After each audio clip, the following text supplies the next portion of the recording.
Hola, ¿qué tal? Muy buenas tardes.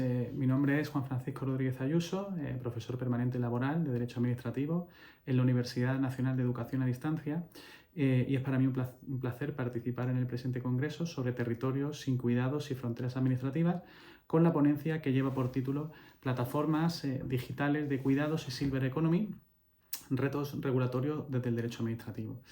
Digamos que vivimos un momento de profunda transformación tecnológica. La digitalización está modificando no solo la economía o la industria, sino también los servicios más directamente vinculados al bienestar y al cuidado de las personas.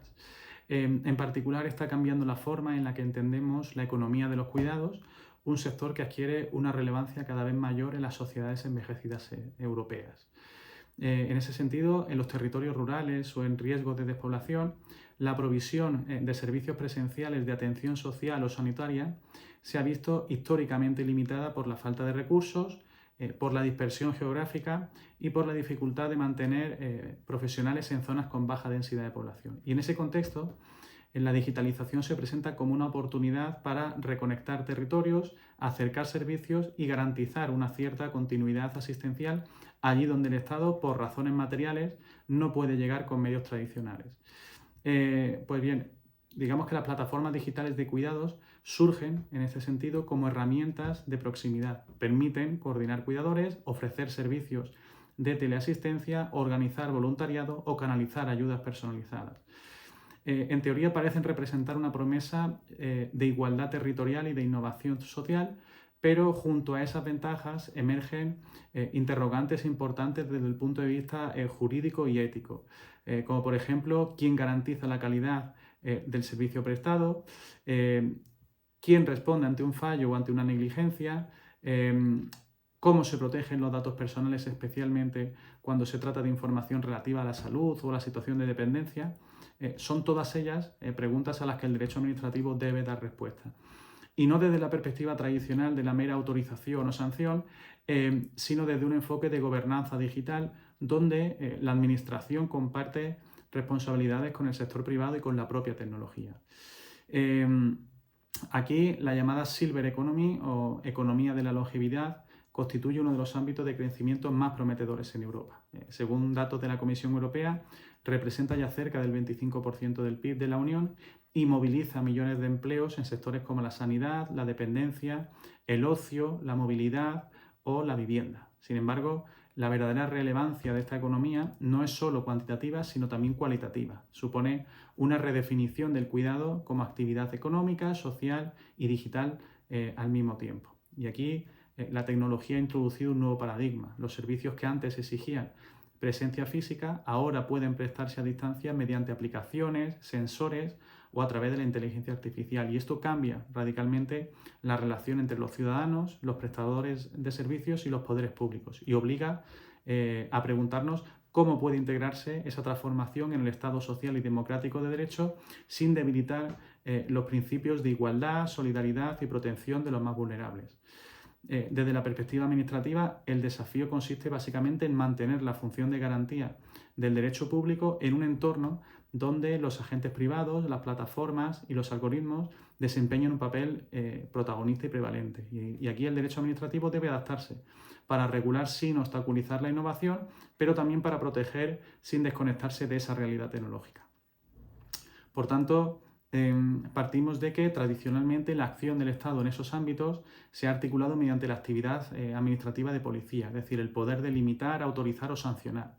Era un modelo jerárquico basado en la imposición de normas precisas y en la fiscalización externa.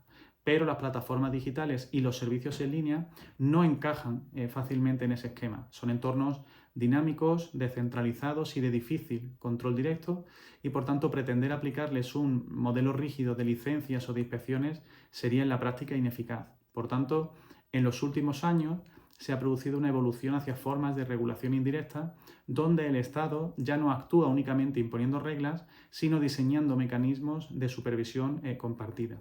Y este cambio se expresa en conceptos como, por ejemplo, el del compliance administrativo o el de la autorregulación regulada.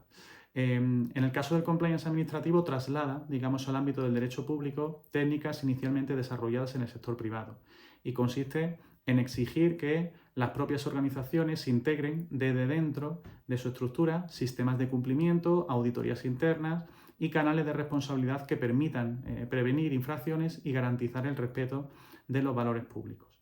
La Administración, por tanto, ya no controla solo desde fuera, sino también desde dentro, desde las propias entidades obligadas. No se trata en ningún caso de una retirada del Estado, sino de una forma más inteligente y adaptativa de ejercer esa función de policía en el entorno digital. Y de este modo la norma ya no fija todos los medios, sino que establece fines públicos que deben alcanzarse dando libertad al operador para elegir cómo hacerlo y siempre bajo la supervisión de la Administración.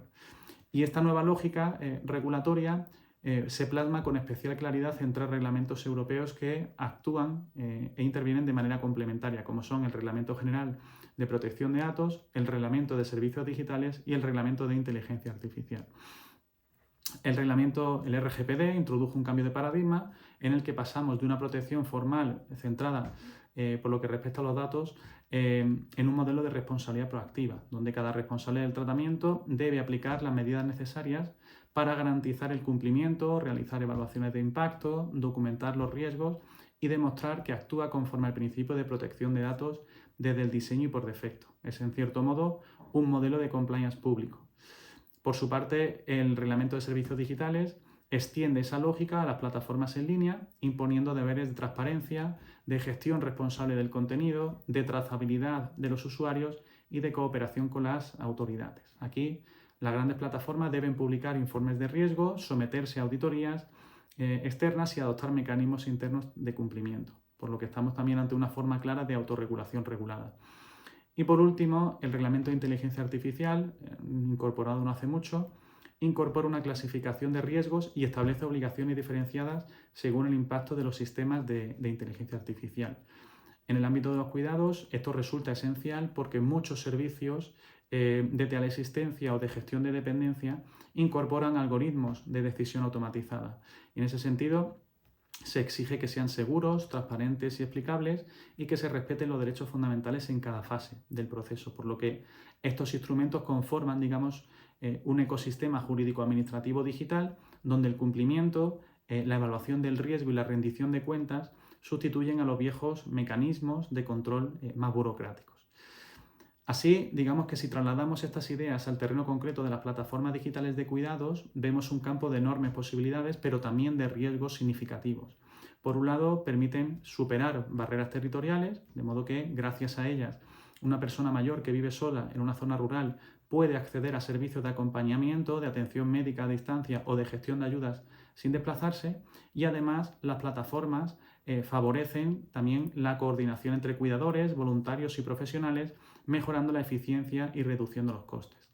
Sin embargo, la otra cara de la moneda es más compleja, en tanto que también esas plataformas tratan datos de salud, generan perfiles de vulnerabilidad y gestionan información muy sensible, por lo que un uso inadecuado o una brecha de seguridad puede tener consecuencias ciertamente graves. Por eso es imprescindible que la digitalización del cuidado se base en modelos de confianza institucional y esa confianza debe construirse sobre 3 pilares. El primero es la transparencia, donde los usuarios deben saber quién presta el servicio, cómo se gestionan sus datos y qué responsabilidades asume cada parte. En segundo lugar, la calidad y la continuidad. No basta con garantizar el acceso digital, sino que hay que asegurar también que la atención sea adecuada, personalizada y estable. Y por último, el control público, donde la Administración debe poder verificar, auditar y, llegado el caso, sancionar.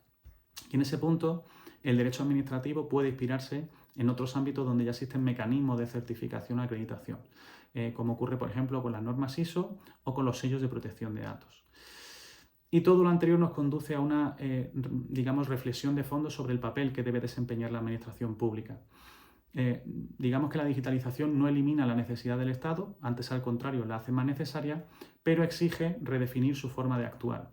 La administración ya no puede limitarse a ser un regulador externo, sino que debe convertirse en un arquitecto, digamos, institucional capaz de diseñar entornos normativos que orienten la innovación hacia el interés general. Y eso implica pasar de un control reactivo, centrado sobre todo en la sanción, a un control preventivo y colaborativo donde la información, la evaluación y la supervisión continua sustituyen a la inspección puntual. Por tanto, el Estado debe servirse de la sociedad, pero sin renunciar a su autoridad, y debe aprender a utilizar la tecnología para vigilar con inteligencia y no para delegar sin control. Así, y para concluir, digamos que la función administrativa se transforma, pero sigue cumpliendo la misma misión, como es proteger los derechos, garantizar los servicios esenciales y promover la cohesión social. Sin más, y atendiendo al tiempo concedido, les agradezco la invitación, insisto, y nada, muchísimas gracias y quedo a su disposición. Un saludo.